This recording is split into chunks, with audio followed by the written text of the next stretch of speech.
સત્તાધીશને, સરકારને અથવા તો અન્ય અર્ધન્યાયિક સંસ્થાને આ અંગેની નોટિસ આપેલી હોવી જોઈએ અને ત્યારબાદ પણ જો ન્યાય ન મળે તો છેવટે આ રીટ જ્યુડિક્શનનો જે અધિકાર ભારતની સુપ્રીમ કોર્ટને અનુચ્છેદ 32 નીચે આપવામાં આવેલો છે અને દરેક હાઈકોર્ટને અનુચ્છેદ 226 નીચે આપવામાં આવેલો છે, તો તેનો ઉપયોગ કરી શકાય છે.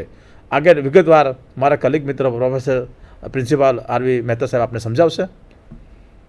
મિત્રો, આપણે જોઈ ગયા કે ભારતના બંધારણમાં અનુચ્છેદ 32 અને અનુચ્છેદ 226 અન્વયે અનુક્રમે સર્વોચ્ચ અદાલત, સુપ્રીમ કોર્ટ અને હાઈકોર્ટને આ રીટ અરજીની અસાધારણ સત્તા આપવામાં આવી છે.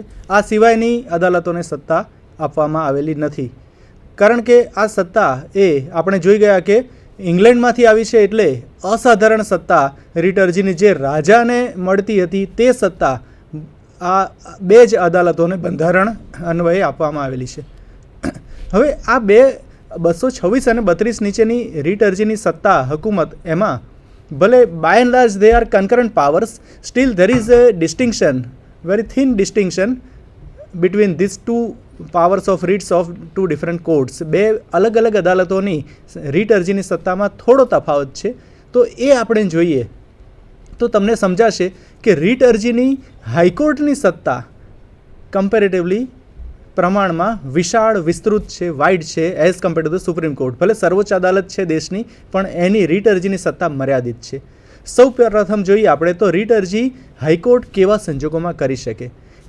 If there is a violation of fundamental right or constitutional rights other than fundamental rights or a statutory rights or common law court rights, then High Court has power to issue writs, orders or directions. જો મૂળભૂત અધિકારોનો ભંગ હોય બંધારણના પ્રકરણ 3 અન્વયે, અથવા કાનૂની અધિકારનો ભંગ હોય, અથવા તો બંધારણ અન્વયે મૂળભૂત અધિકારના ચેપ્ટર સિવાયના કોઈ બંધારણીય અધિકારનો ભંગ હશે, તો હાઈકોર્ટને રીટ અરજી અનુચ્છેદ 226 નીચે સાંભળવાની સત્તા છે. As compare to that supreme કોર્ટની સત્તા બહુ જ સંકુચિત છે. કઈ રીતે? કે માત્ર અને માત્ર મૂળભૂત અધિકારનો ભંગ હશે તો જ અનુચ્છેદ 32માં સુપ્રીમ કોર્ટ રીટ અરજી સાંભળી શકશે.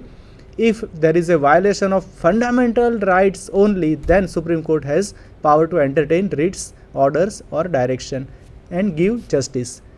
પણ જો કોઈ વ્યક્તિ અનુચ્છેદ 32 નીચે સીધો સુપ્રીમ કોર્ટમાં જાય, તેના મૂળભૂત અધિકારનો ભંગ ન થયો હોય અને તે એમ કહે કે મને ન્યાય આપો, તો સુપ્રીમ કોર્ટ આ ન્યાય આપવા સક્ષમ નથી. તે એમ જ કહેશે કે તમને ગમે એટલો અન્યાય થયો હોય, તમે આ સર્વોચ્ચ અદાલતની અસાધારણ સત્તામાં સીધા સુપ્રીમ કોર્ટમાં અનુચ્છેદ 32 નીચે આવો છો, તો પછી તમે જણાવો કે તમારા કયા મૂળભૂત અધિકારનો ભંગ થયો છે. અનુચ્છેદ 12 થી 32 અન્વયના કોઈ અધિકારનો ભંગ થયો છે તો જ તમારી રીટ અરજી અમે સાંભળી શકીશું અને ન્યાય આપી શકીશું.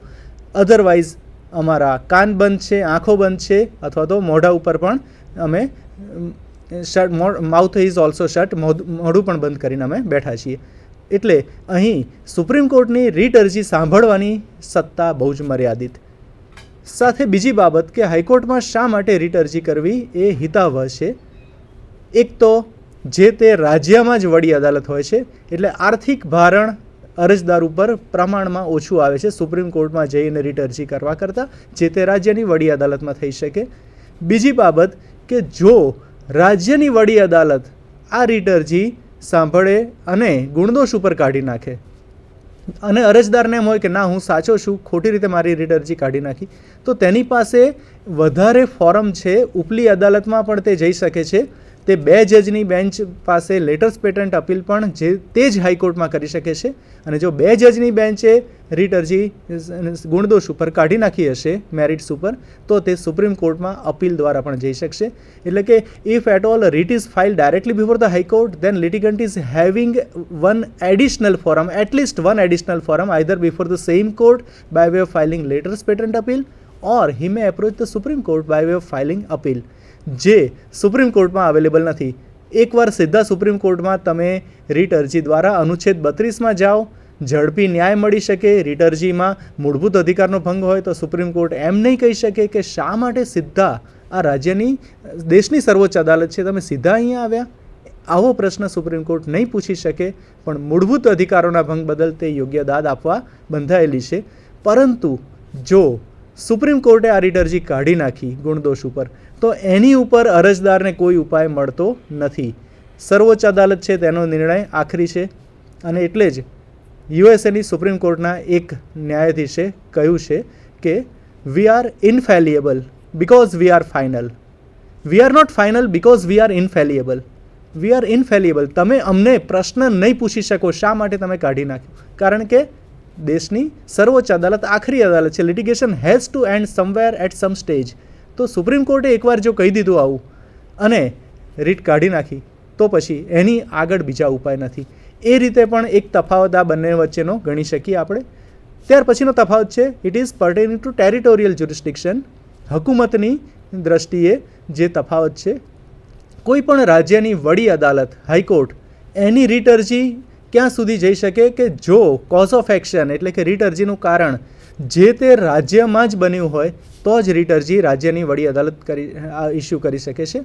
પરંતુ સુપ્રીમ કોર્ટને આવું બંધન નડતું નથી. ભારતમાં ગમે ત્યાં કોઝ ઓફ એક્શન થયું હોય તો supreme court can issue writs orders or direction throughout the territory of India. ભારતમાં ગમે ત્યાં રીટ અરજી ઇસ્યુ કરી શકે છે અને યોગ્ય દાદ અપાવી શકે છે, કારણ કે તે સર્વોચ્ચ અદાલત દેશની સર્વોચ્ચ અદાલત છે. એટલે હકુમતની દ્રષ્ટિએ સર્વોચ્ચ અદાલતનો વ્યાપ સૌથી વધારે. ત્યાર પછી હવે આવે છે કે એક બહુ જ મહત્ત્વનો તફાવત. તમે જો કોન્સ્ટિટ્યુશનલ લો પેપર 2માં એટલે કે letter part of the constitution એમાં ઇમરજન્સીનો કે કટોકટીની જોગવાઈઓ છે, ધ્યાનથી તમે જોઈ હોય તો તેમાં આર્ટિકલ 359ની જોગવાઈ છે. રાષ્ટ્રપતિ જ્યારે કટોકટીનું જાહેરનામું આર્ટિકલ 352 નીચે બહાર પાડે, પ્રોક્લેમેશન ઓફ ઇમરજન્સી, તો તે વખતે રાષ્ટ્રપતિ વધારાનું અનુચ્છેદ 359 હેઠળનું જાહેરનામું બહાર પાડીને એમ કહી શકે છે કે all the fundamental rights except article 20 and 21 are suspended. સ્થગિત કરી શકે છે મૂળભૂત અધિકારો. અનુચ્છેદ 20 અને 21 એ ક્યારે પણ સ્થગિત થતા નથી. સ્વતંત્રતાનો અધિકાર અનુચ્છેદ 21નું. તો ધારો કે કટોકટીના સમયમાં રાષ્ટ્રપતિનું જાહેરનામું 359 આર્ટિકલ નીચે અમલી છે અને કોઈ વ્યક્તિની ગેરકાયદેસર અટકાયત કરી. ગેરકાયદેસર અટકાયત એટલે મૂળભૂત અધિકારનો ભંગ. રીટ અરજી દ્વારા દાદ માગી શકો છો તમે.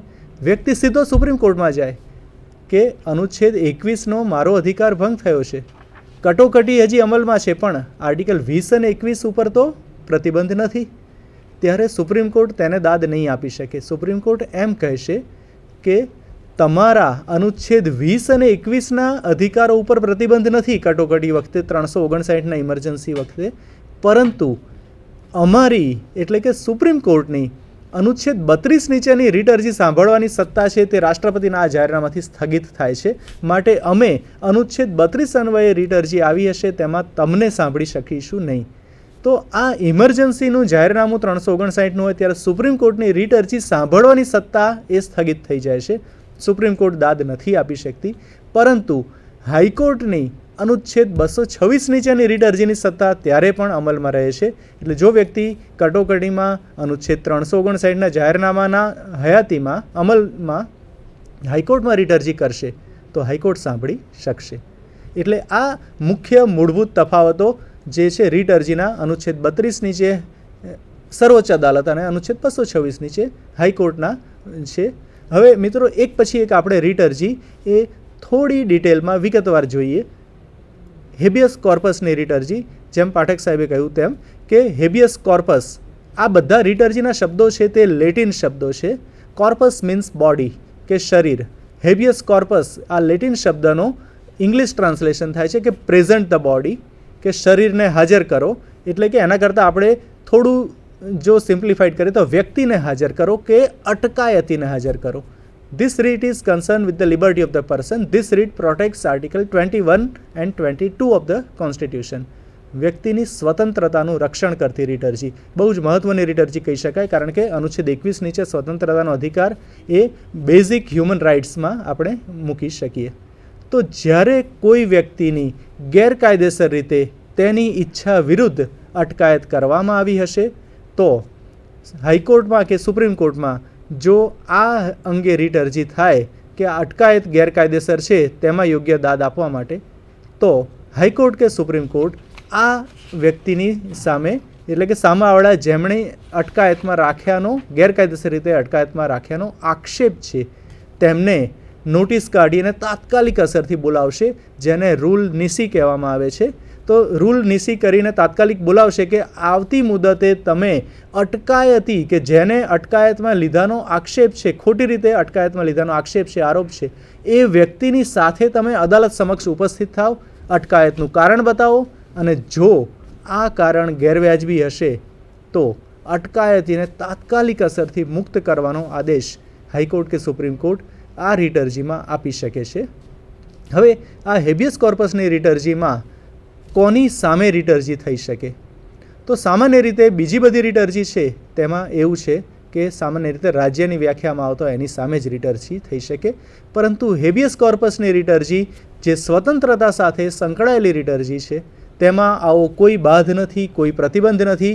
કોઈ પણ વ્યક્તિની સામે રીટ અરજી થઈ શકે, તે સરકાર હોય કે પ્રિઝન ઓથોરિટી હોય કે બીજા કોઈ સત્તામંડળ હોય ખાનગી, અથવા તો ખાનગી વ્યક્તિએ જો અટકાયતમાં રાખી હોય એવો આક્ષેપ હોય ગેરકાયદેસર રીતે બીજી વ્યક્તિને, તો ખાનગી વ્યક્તિ સામે પણ બંદી પ્રત્યક્ષીકરણ કે હેબિયસ કોર્પસની રીટ અરજી થઈ શકશે. આ હેબિયસ કોર્પસની રીટ અરજી માટે એવું પણ જરૂરી નથી કે અટકાયતી પોતે જ રીટ અરજી કરે. એટલે કે અહીંયા principle of locus standi is not at all applicable in writ of habeas corpus. Locus સ્ટેન્ડાઈનો પ્રિન્સિપલ એમ કહે છે કે જો કોઈ વ્યક્તિને પોતાને તકલીફ હોય તો તે અદાલત સમક્ષ આવે અને તે માગણી કરે કે મને તકલીફ છે, મને ન્યાય આપો. પણ તેના બદલે બીજો કોઈ વ્યક્તિ આવશે અને એમ કહેશે કે મારા મિત્રને, અંગત સંબંધીને કે બીજી કોઈ વ્યક્તિને, ત્રાહિત વ્યક્તિને આ તકલીફ છે, અદાલત દાદ અપાવે, તો અદાલત ત્યારે તેને એમ પૂછશે કે તમારો અદાલત સમક્ષ ઉપસ્થિત રહીને દાદ માગવાનો શું અધિકાર છે? તો આ બાબતને પ્રિન્સિપલ ઓફ લોકસ સ્ટેન્ડાઈ કહે છે.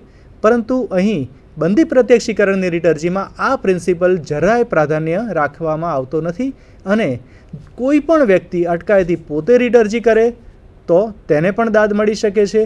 તેના બદલે જો તેનો કોઈ મિત્ર, સગા સંબંધી અથવા તો સાવ ત્રાહિત વ્યક્તિ જેના ધ્યાનમાં આવ્યું કે કોઈ વ્યક્તિની ગેરકાયદેસર અટકાયત છે, તેની ઈચ્છા વિરુદ્ધની અટકાયત છે, તો તે રીટ અરજી કરી શકશે અને અદાલત અહીં અવશ્ય દાદ અપાવશે અને એમ કહેશે કે સામાવાળાને આદેશ આપીને કહેશે કે આ અટકાયતી સાથે તમે આવતી મુદતે હાજર રહો. અદાલત ચકાસણી કરશે કે આ ખરેખર અટકાયત ગેરવ્યાજબી છે કે નહીં, વ્યક્તિની ઈચ્છા વિરુદ્ધ છે કે નહીં, અને જો એમ લાગે તાત્કાલિક અસરથી મુક્ત કરાવવાનો અદાલતને સત્તા છે.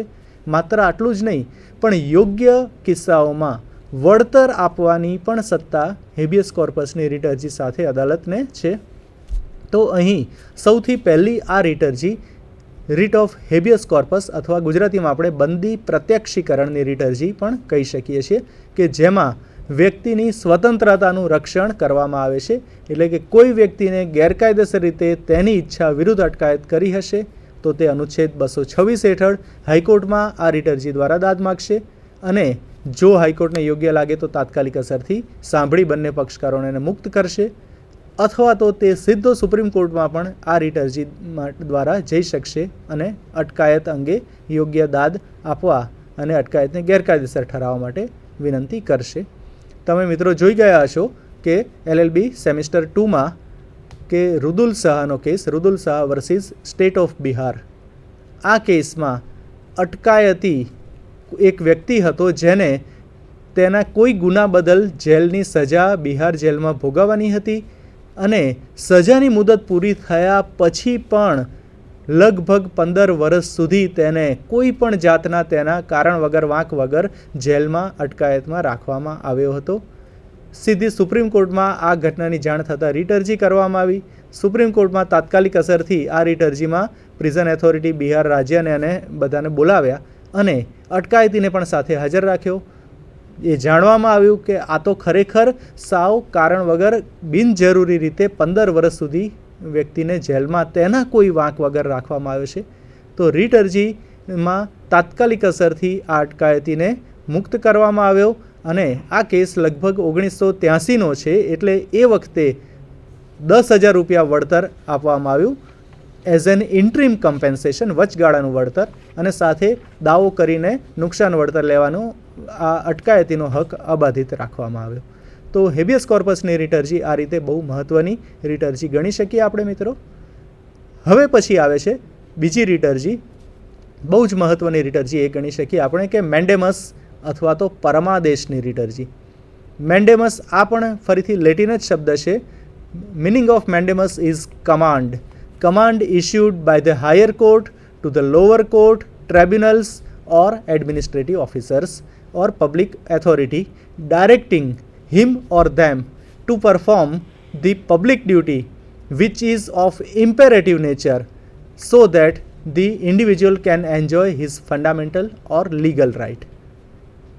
પરમાદેશની રીટ અરજી એ એવા પ્રકારની રીટ અરજી છે કે જે ઉપલી અદાલત એટલે કે હાઈકોર્ટ કે સુપ્રીમ કોર્ટ આવી શકે અહીંયા, એ નીચલી અદાલતોને અથવા તો ટ્રિબ્યુનલ કે ન્યાયપંચોને અથવા વહીવટી અધિકારીઓને કે એડમિનિસ્ટ્રેટિવ ઓથોરિટી સત્તામંડળો, વહીવટી સત્તામંડળોને એવો આદેશ આપે છે કે તમે તમારી ફરજ, જાહેર ફરજ બજાવો, જેથી કરીને અરજદારને તેના મૂળભૂત કે કાનૂની અધિકારો ભોગવવાનો અવકાશ રહે અને જેથી કરીને આ રીટ અરજી છે તે પરમાદેશ નામે ઓળખાય છે કે ઉપલી અદાલત નીચલી અદાલત કે ઓથોરિટીને આદેશ આપે છે. હવે અહીં પહેલાં આપણે મેન્ડેમસના સિદ્ધાંતો કે પ્રિન્સિપલ્સ સમજીએ એ પહેલાં એક ઉદાહરણથી આપણે સમજીએ કે what exactly happens in writ of mandamus. તો અહીં ધારો કે શહેરમાં ક્યાંય પણ ચોમાસાની ઋતુ દરમિયાન બહુ જ કચરો અને સડે છે અને કોર્પોરેશન કે જેની ફરજ છે આ કચરો નિયમિત રીતે સાફ કરવાનો, એ પોતાનો ફરજ બજાવતી નથી. કચરો એમને પડ્યો પાણીમાં સડે અને એનાથી રોગચાળો ફાટી નીકળવાની સંભાવના છે.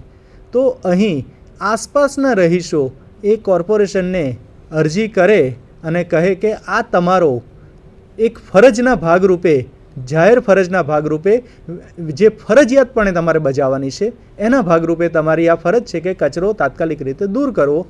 આ દૂર ન થાય તો રોગચાળો ફાટી નીકળે તો લોકો માંદા પડે, એટલે કે લોકોના સ્વાસ્થ્યને હાનિ પહોંચે. અનુચ્છેદ 21 નીચે સ્વાસ્થ્ય સારું રાખવાનો અધિકાર એ પણ મૂળભૂત અધિકારમાં રાઇટ ટુ લાઈફમાં રિમોટલી કવર કરેલો છે, સુપ્રીમ કોર્ટે પરોક્ષ રીતે લીધેલો છે. તો પછી અહીંયા જો કોર્પોરેશન આવી લેખિત અરજી છતાં પણ વિધિન રિઝનેબલ ટાઈમ જો આમાં કોઈ પગલાં ન લે તો હાઈકોર્ટમાં કે સુપ્રીમ કોર્ટમાં તમે મેન્ડેમસની રીટ અરજી દ્વારા કહી શકો છો કે